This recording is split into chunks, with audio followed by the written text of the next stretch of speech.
Hello everyone, thanks for joining this session of the Global Adtech Media event. I think we are going to start. Hello, I'm Marine. I am the product marketing lead at Smart for the demand side of the business. I am very happy today to moderate this panel in Smart Jet with 5 experts of our industry. And today I have 2 very good news. The first one is that we are going to talk about cookieless and identity. So it's a very popular and top of mind topic for our industry. It has been covered a lot, but we have a lot of registration for this session. So I guess it's still a topic people want to learn from. So very good news. And the second very good news too is that we are not going to talk about the theory today. Most of the panel we could hear recently were about the solution, the concept, the impact for our industry. And today we wanted to focus on the practical aspect and the experimentation that have been already done in our industry. And for that, I am super happy to have 5 speakers from the supply and the demand side, and also some tech players that are running a business. Hi, I'm Joanna. Hello, Joanna. And who are running a business dedicated to solving the cookieless challenges. And I'm going to ask my speakers to shut on their camera, and they will be able to introduce themselves. So we'll start with you, Joanna, then. Sorry for that. Hi, I'm Joanna. I run strategy at ID5. ID5 is a universal identifying company. We work with publishers to help them be able to create sustainable advertising revenues from their digital inventory, and we help advertisers and agencies and ad tech companies be able to target, measure, optimize frequency cap campaigns. Thank you, Joanna. Let's go next with Emma from NumberEight. Thank you. I'm Emma Raz. I'm the Director of Commercial at NumberEight. What we do is we help SSPs and publishers to resolve the addressability issue, making their inventory more valuable. And we do that by translating mobile sensors, so in-app environment and mobile sensors, into real-world context, such as running, shopping, relaxing, as well as habitual audiences, joggers, frequent shoppers, foodies, and so on, and basically allowing people to target even without IDs. Thanks, Joanna. Let's go to the supply side with you, Paul. All right, thank you very much. So I am Paul. Won't say my name because it's French and really complicated, so just say Paul. I'm Director of Adtech sales at one of the biggest publishers in France, which is Prisma Media. We have about 10 million persons visiting our websites every day, and obviously we are really focused today on addressing those cookie issues. Thank you very much for having me. Thanks, Paul. And so then let's go to you, Asha, representing the advertiser world. Yeah. Hi, my name is Asha Neuville. I am a global digital marketing consultant at Dell Technologies. So at Dell, I help all of our different BUs. I advise them on programmatic strategy, how they should be using programmatic in their advertising campaigns around the globe. And obviously, identity is something that we're looking closely at today in the ad tech team. Thanks, Asha. And to finish, we have Miles from OMD. Hi, so Miles, I lead the data management solutions team at OMD EMEA. It's the fastest growing team in the agency. It's around 30 people across data engineering, data visualization and business intelligence, and marketing technology and advertising technology consultancy. Thank you. So let's go into the first question then. So what actions did you take in the last 6 months with identity solution and cookieless approaches? What were the outcome and what was the challenge you had to overcome? So maybe we can start with you, Asha. Yeah, sure.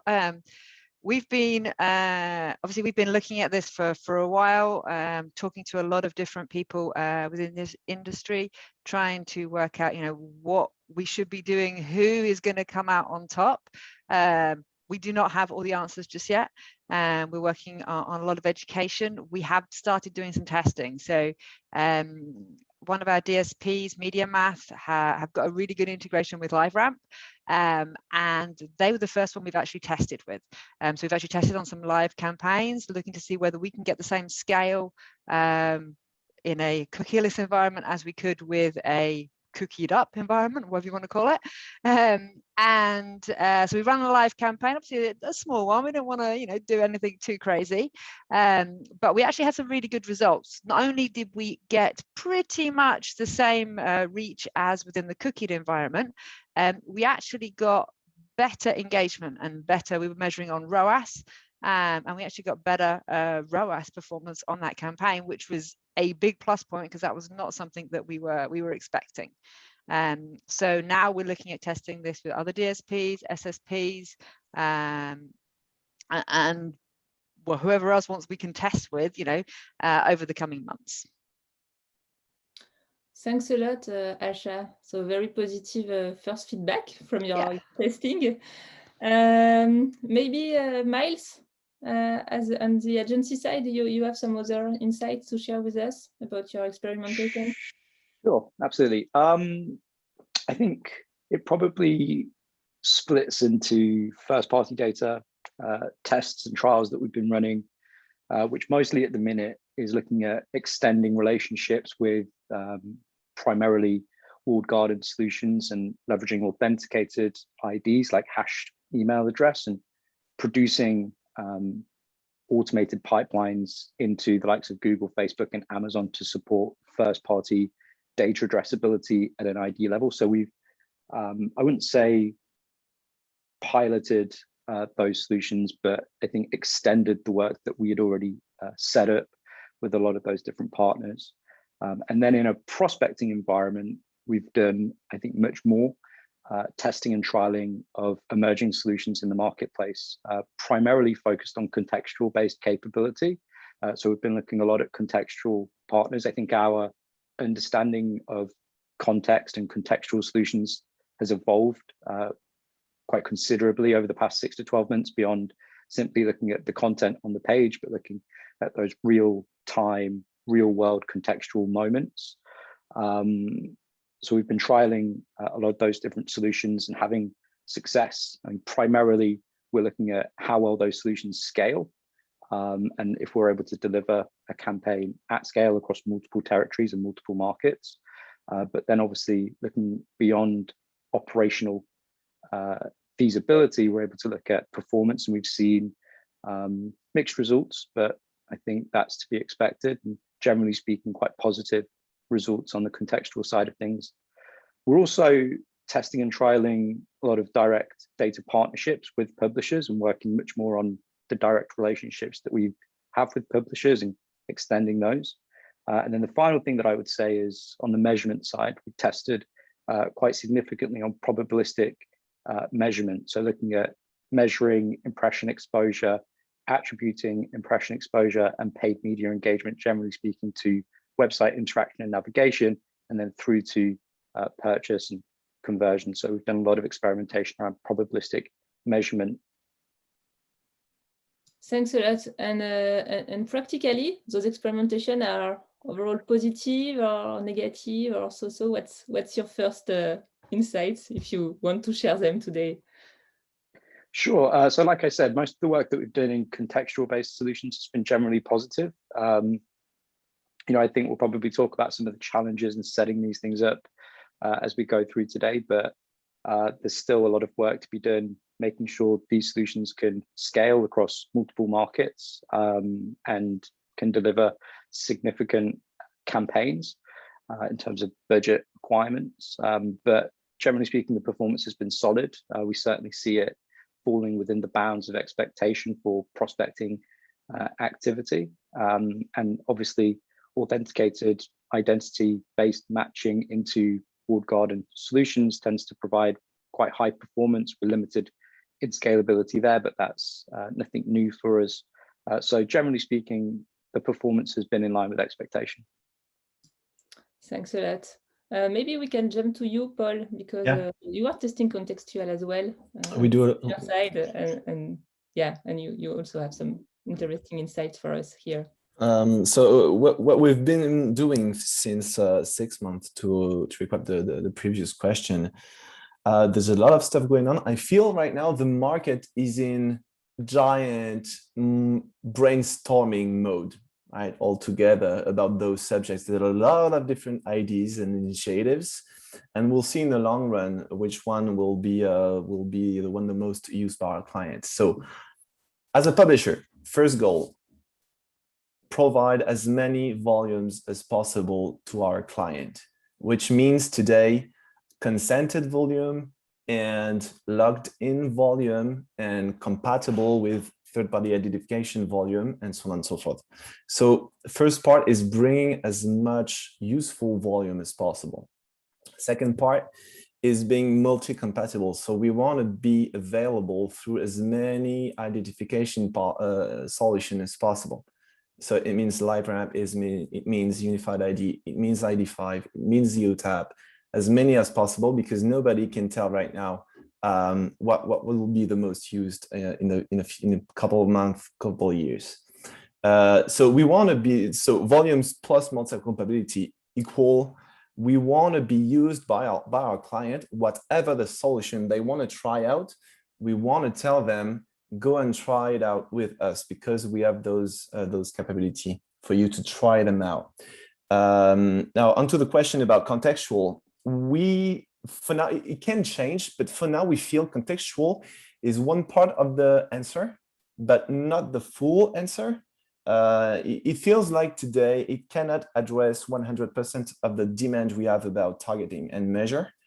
And so yeah, it's something we will definitely use on the long run, but it can't replace everything to our current point of view.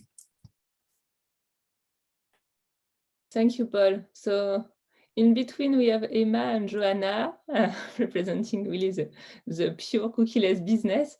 So maybe Emma or Joanna, as you want, who wants to also express your point of view? Me starting? Okay. Okay. Well, I probably should start with saying, unlike the rest of the panelists, I think that I speak for context within an in-app environment, not a web environment. So I should probably note that first. This is an in-app solution, or I'm talking about an in-app environment, therefore it's a bit different. When I talk about cookieless, I'm talking about IDFA-less, not cookies in the way that they are used in web. And the main difference between in-app and web is that there's simply no alternative IDs. That doesn't exist. And either you have the permission to get from you either get the permission from a user to use their ID, or you don't, and that's it. And you can only ask for it once. So if you did not get that permission, you cannot ask again, and you cannot use anything else, because if you try to, you're going to get rejected by the platforms themselves. So that's one. Second, we didn't create this solution as a reaction to the change by Apple. We didn't create the solution as we heard Apple is changing the policy, therefore we're going to create a new solution. We are already going down this path. So nothing really changed for us in the last 6 months. We just continue on the same journey that we're always going down. We're always going down an idealist and basically private solution, because we want it to be private by design in the first place. As I mentioned in my intro, what we do is we basically take sensors data and translate it into real world context. And this is why the whole mobile environment is a bit more powerful in that context, because you don't take your computer with you for a run. You do take your mobile device. So that is, you can create a much more complex environment. You can create a much more complex tapestry of what a user is actually doing, because they do take their phone and go for their day. So they will be shopping and they will be eating at restaurants and they will be maybe even running. I'm not a jogger, but some people are, I don't judge. But then you can know all this information about a person and you can really start thinking of context as a much more complex thing than just the content itself. That also means that we can actually deal with a core issue of addressability. A lot of the issues we're seeing right now is there's a lot more, like so many competitive like solutions, so many, nobody knows what kind of idea will win, or trying to force ideas in an environment that doesn't allow it. To really solve addressability, we need to go to the core. What is the problem with addressability? Why are those changes happening? And kind of try to get the root cause and solve it from the foundation. As for the solution, how effective this is, so far we've been seeing quite promising results, though this is still early stages for this, and hopefully we'll be able to share more data in the future. Thanks, Emma. And then Joanna, you are perfectly in the middle, and I'm sure you have a lot of testing right now. So yeah, well, more than testing, I would say. So our company was launched around the time of GDPR, when those regulations came into effect. And initially, we had a lot of adoption from publishers who wanted to prove that they were not sharing their consumers' data in a non-privacy way. So being able to lock down the data, prevent data leakage from their own site, but also show that they were complying with the GDPR regulations. And in the last couple of years, there's been more and more adoption from publishers that have a lot of users accessing their site on Safari and Firefox, because there is an issue there now with cookies not being available in those environments. And I think that a lot of publishers are losing revenues. They're unable to identify the users individually, and they are losing revenues, and they're not able to market the inventory at the rate it should get. So we've seen a lot of adoption, and that's really increased over the last 6 months. In the first half of 2021, big increase for more and more publishers around the world adopting ID5 and probably other identity solutions. And it's because of the announcement that Google made in January last year, when they said that from January of next year, from 6 or 7 months from now, there won't be any third-party cookies available in Chrome. And as that deadline approaches, more and more publishers are looking for education, probably dialing in to watch events like this, and then adopting the different identity solutions. And I would say, we really have seen a huge adoption. I would say, to the point about we don't know which solution is going to win, so we just adopt them all. We really do have an opportunity as an industry, the people on this panel, the people that are dialing in, to choose the solutions that will win. So I think that a lot of companies are voting with their feet, both on the publisher side and the advertiser side. And something that's been specific, I would say, to the last 2 or 3 weeks or 4 weeks, is that more and more advertisers and agencies have started to ask for sort of explainer sessions. Can we give an overview of the landscape for identity, the different players, who works with who, how does it work, the difference between inferred identity and determined identity, all of these kind of questions. I guess that's because agencies and advertisers are doing their planning for next year, and they need to be able to plan for alternative solutions. So definitely an increase in inquiries from the buy side over the past few months. Okay, thanks. So now let's talk about the next six months. So you've been starting to test, but so I guess it's going to be much more intensive in the next 6 months. So what's your plan? Let's start maybe with you again, Asha. Yeah, it's exactly that. It's more testing. As Joanna said, we've got to go out there and we've got to ensure that we've looked at everybody. We don't want to, just choose the first one that we've looked at. Go, oh, yeah, they've got a good thing going. Let's just go with them. We can't make the wrong decision here, but we don't know what the right decision is. So we've got to go out there and test everybody. So we are talking to, lots of people, pretty much all of the big players, and at some point we will have to make some kind of decision. I'm not going to say we're going to go with one solution. I very much doubt we will go with just one solution. I think it will end up being multiple. But we have now got to go out and find something that is kind of like is global as well. We're a global company. So big players that we're looking at are people like Live Ramp, Mercury, the Trade Desk, ID5. They're kind of like the big identity players that we're mainly looking at. And then we're also looking at what can people like the SSPs, what can they bring us? For me, that's more of like an add-on. So I think, you know, what we're trying to do at Dell right now is really say, okay, what's our foundational level? So like our identity solution, and then let's start working with the SSPs and try and the DSPs as well, and work out, you know, what is that added value that we can get from them, and then also working with publishers. So I'm now starting to talk to various different publishers and saying, okay, which publishers are willing to share data with us? What are publishers willing to do? What data have they got that in a cookieless world is going to be useful to us as an advertiser, and that they're willing to share, obviously, in a privacy first way. So we've got a lot of work to do still, and it's kind of like 6 months. Yeah, it's challenging. Good job we've got a big team doing this, because it's going to be challenging. Yeah, I guess a very big challenge. You were talking about first-party data and this access, so I guess we can go to Paul directly, because it's a topic on Prisma side, I know, and a big challenge for both sides. Yeah, it is. I mean, we definitely feel that advertisers are coming to us more and more every week to ask us about our data strategy and how we do it. It's not necessarily about working together right now, but it's a lot about how do we manage our data, and that's it. So we feel we have a position where we are providing the core asset that we talk about here, which is the behavioral data about consumers. So definitely talking much more than we used to with advertisers. The thing is that we believe that, and up until now, data was the icing on the cake being our inventory. When you go and ask publishers, it's about 80–90% of their business is inventory, CPM, sold revenues, and then 10–20% is about the data.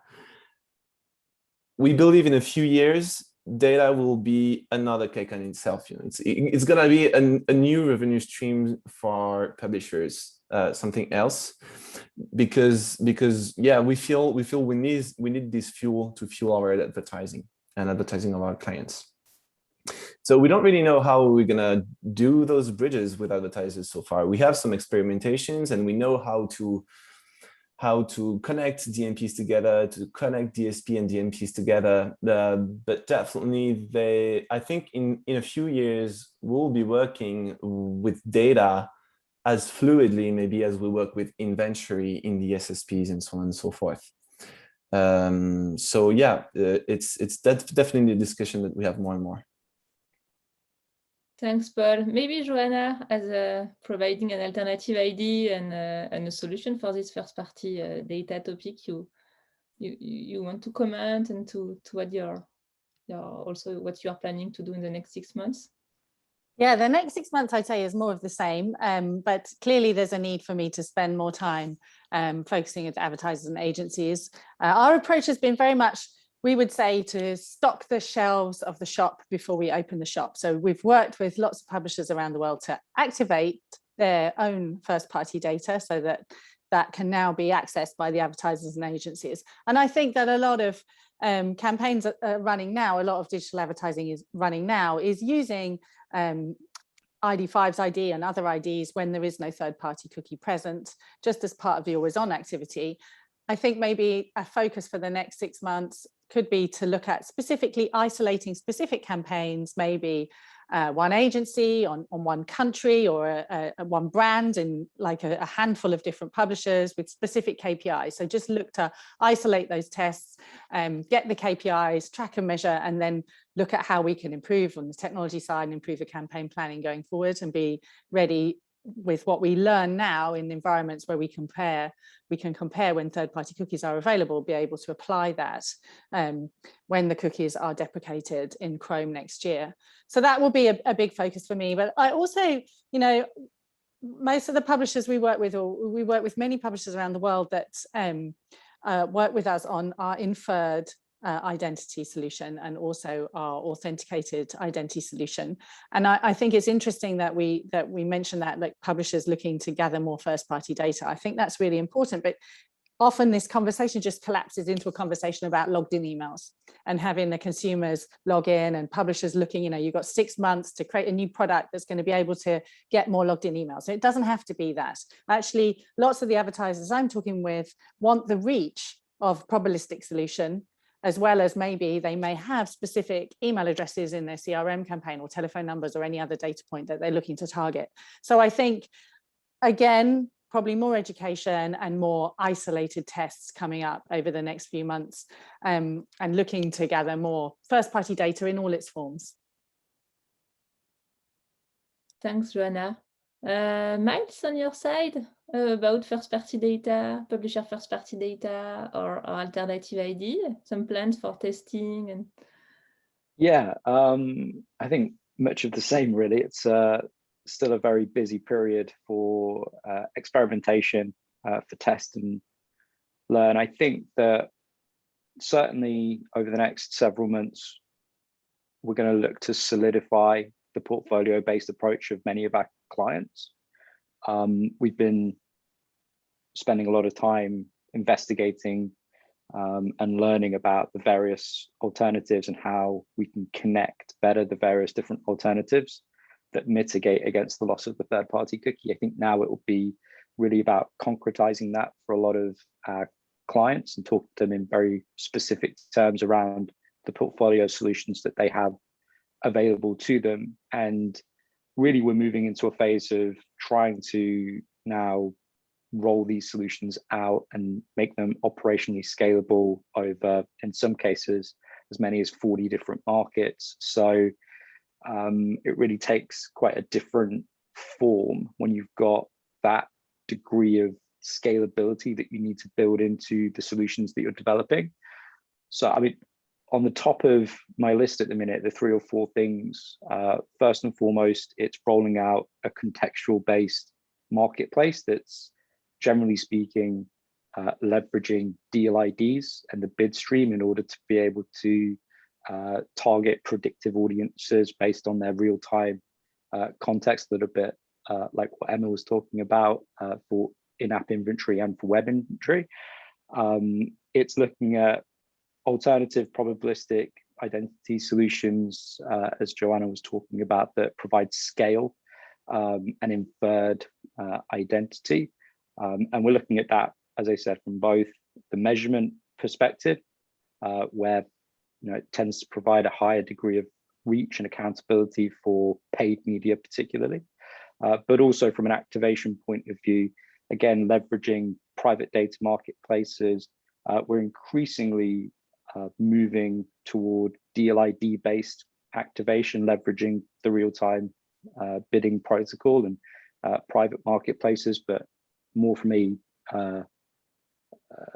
data and audience point of view, as opposed to it historically being either an inventory pure play or an inventory and audience combination.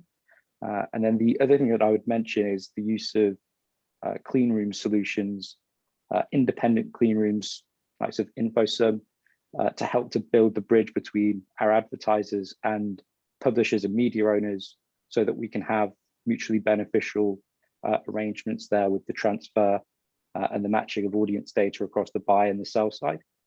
The only other thing that I would mention just in closing is we are still very keen to trial the Google Privacy Sandbox solutions, Fledge and Flock. So we are on partner programs with Google, and we are due to trial those solutions in the final months of this year. So it'll be interesting to understand how they can play a role moving forwards. Are you trialing them in Europe or just the US, Miles? So we're currently actively trialing in the US. I think the hope is that we can get some trials up and running in Europe and in other territories toward the back end of this year. Thanks. Emma, maybe on your side, the testing and the future 6 months, how does it look like for NumberEight? Absolutely. First of all, it's really interesting. I'll be very curious to know the results of those tests with Google. Super key, like super interesting. So very exciting test to do. As for us, the next 6 months, first, this is pilot seasons. So we have a few pilots coming live and really with some amazing partners such as Smart. It's really interesting and curious to see how that's all going to pan out. We're getting ready for scale. So Apple recently released iOS 14.6 after iOS 14.5, and it's been pretty slow for adoption, so slower than usual. However, it will inevitably pick up. It was inevitable to happen that users are starting to actually install it, and we're seeing a larger scale. So it's gonna rise and rise slowly up until we hit that. It's like a roller coaster up until you hit that pivotal point when you're just, you know that you're done for, you're in for the ride. And so kind of waiting for that, same time working on taxonomy and standardization. So working with partners like IAB to create real proper standardization for the taxonomy, just because a lot of those terminology is just missing right now, especially around in-app context and audiences. There's quite a lot to do to facilitate the interactions between the buy side and the sell side. So there's a lot to do from the standardization point of view, and how fast all of this is going to happen really depends on the user. So if users will adopt iOS 14.6 faster, you'll see an acceleration. If it will be slower, it might take a bit longer, because eventually that adoption rate will have a significant impact on revenues, will have a significant impact on ROI, on advertising. And the moment that that happens, nobody can run on negative ROI for a very long time. So the moment that happens, you either kind of go back to the drawing board and rethink app economies or solve addressability. That's basically kind of the options you have, just because within mobile, Apple, we thought maybe we'll have more room to play. Originally, people thought that there was going to be something like fingerprinting or anything around hash emails. Apple just rejected all of it. And now we're kind of like, either we find a private solution or we think of rethink economies. So we'll see what happens. Yeah, I guess definitely we have to rethink our economy anyway, huh? on in-app and on the web as well. So maybe Emma, when we were preparing this session, we were talking about the biggest blocker concerns you are observing to make the industry move forward, and you have an interesting point of view here. So sure.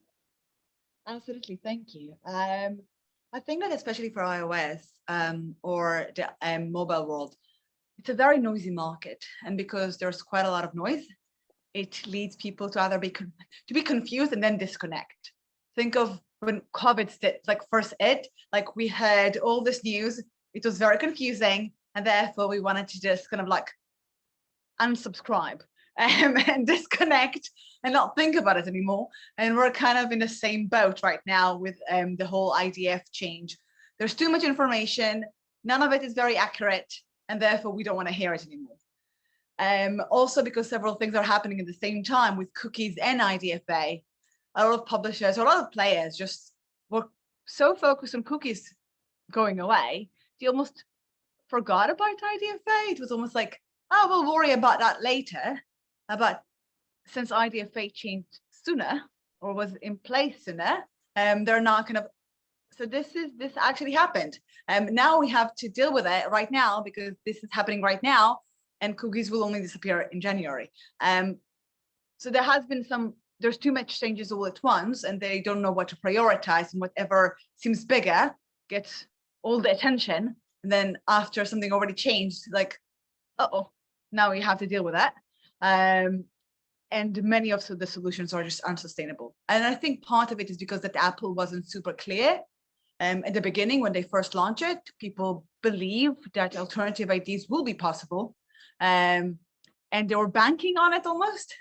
And then Apple went but just one solution at a time, like, nope, that's not going to happen. Nope, that's not going to happen. And most of the solutions out there right now are more of Band-Aid, trying to resolve and mitigate the risk until further solutions are going to be found.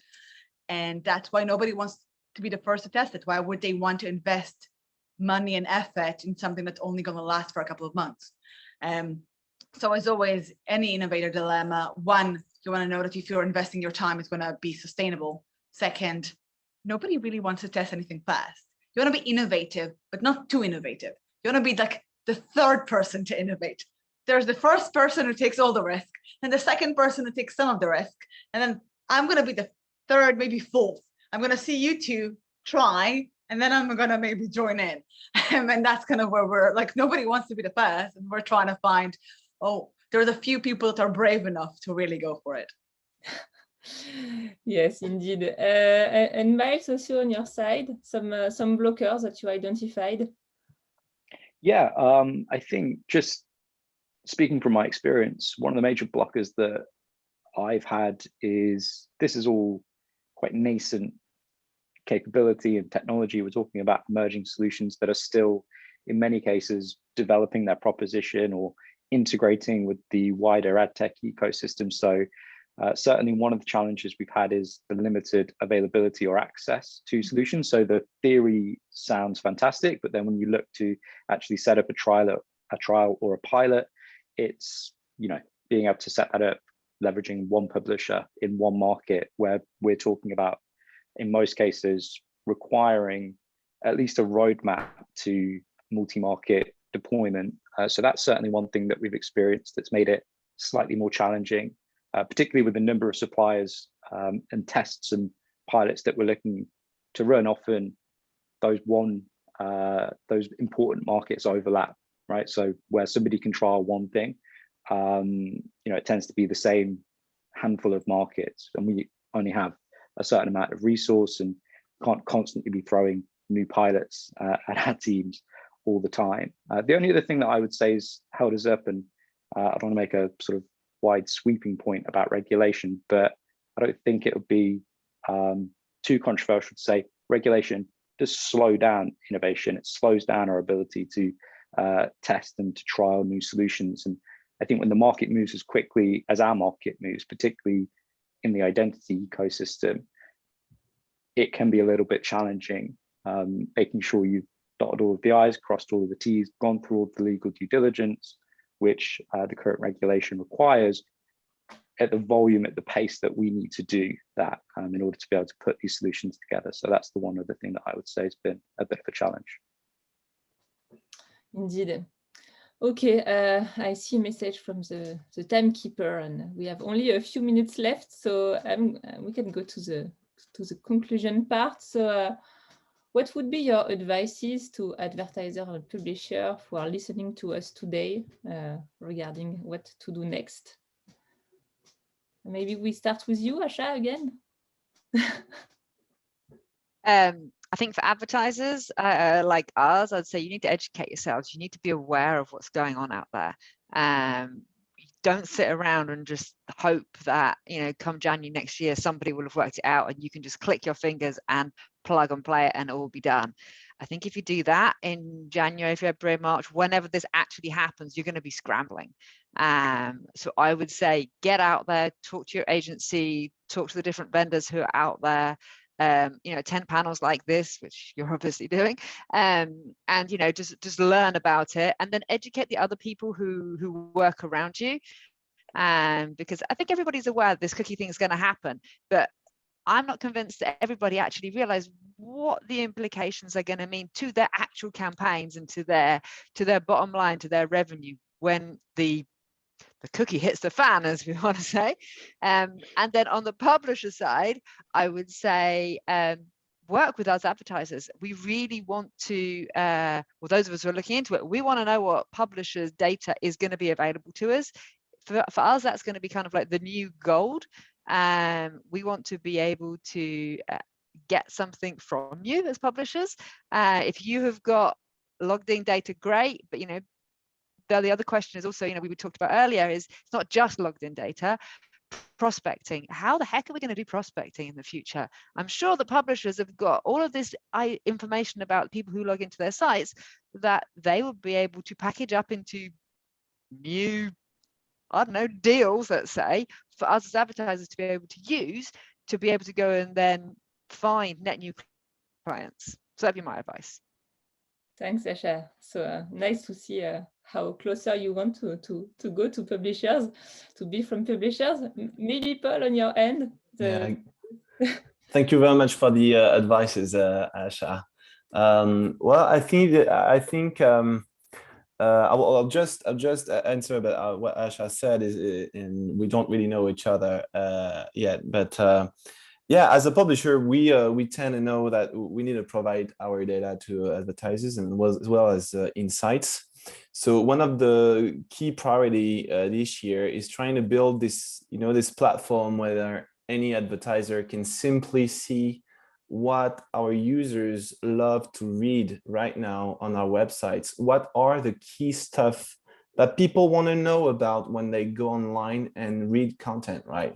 And so they can maybe try to learn stuff from our users and direct their campaigns based on those key findings.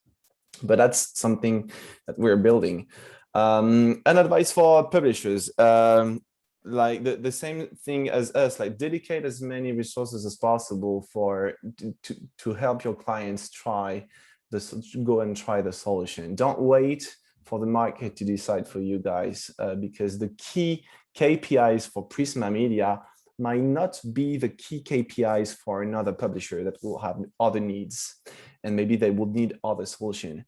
Advice for advertiser is exactly the same, is just dedicate time and people and effort to try the stuff, because you won't use alternative cookieless solutions if you want to sell cars, or if you're the government and you want people to know about one specific initiative you're launching in one town.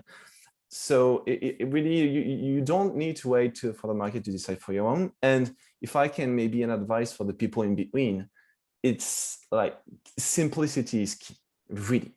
Like I feel there is all this noise that you talked about just before, Emma, but at the same time, our clients have less and less time available.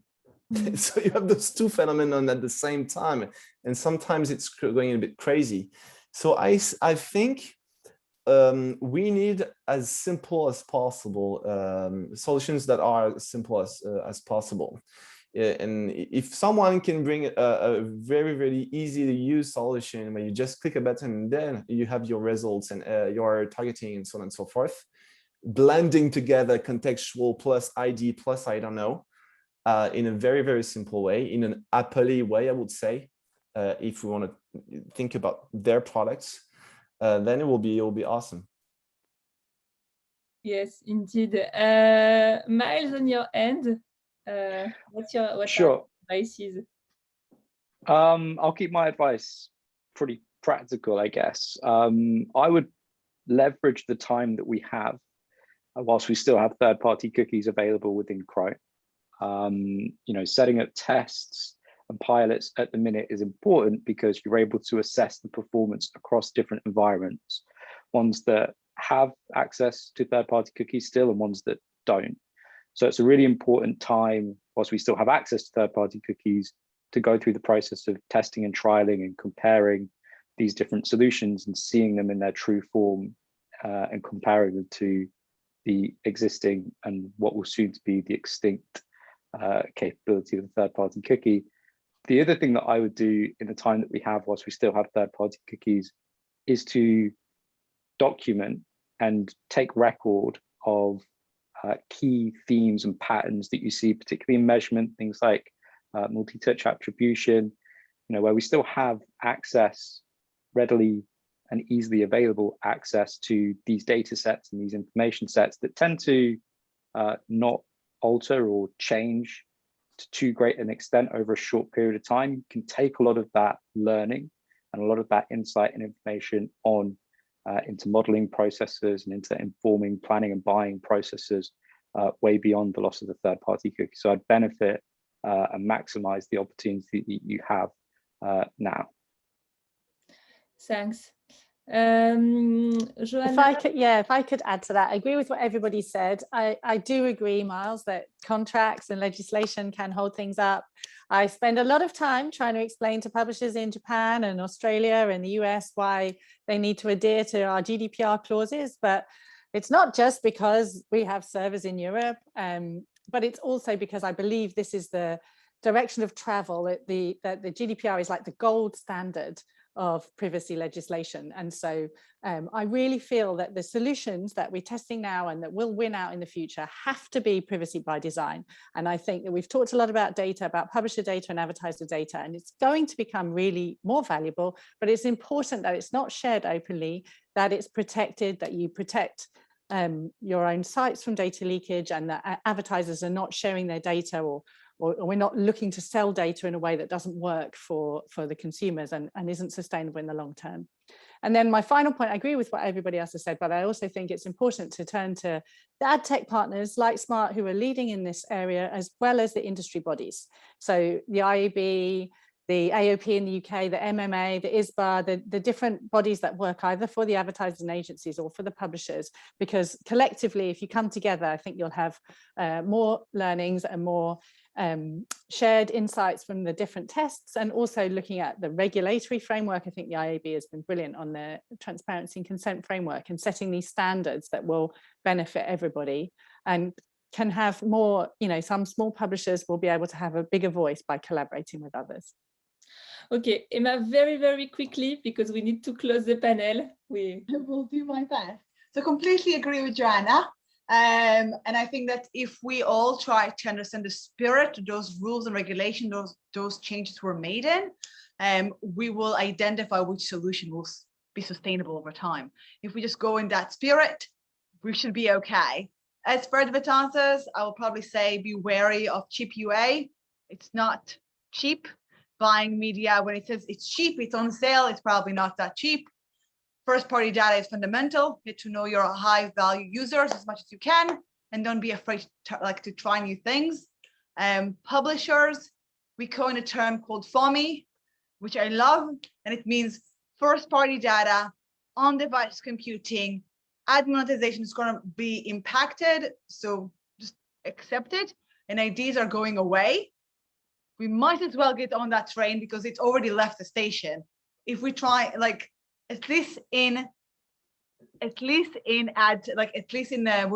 the mobile world, IDs have slightly left the building in terms of the traditional ID setup. So that is, I will not talk to web because I am not the expert in web IDs, and therefore I will conclude my final conclusion. Yeah, thanks a lot, Emma. We really have to close this panel because the one is starting. So I really want to thank you all for your time and for your very interesting insights. Thank you so much. I hope to talk to you soon again around those topics.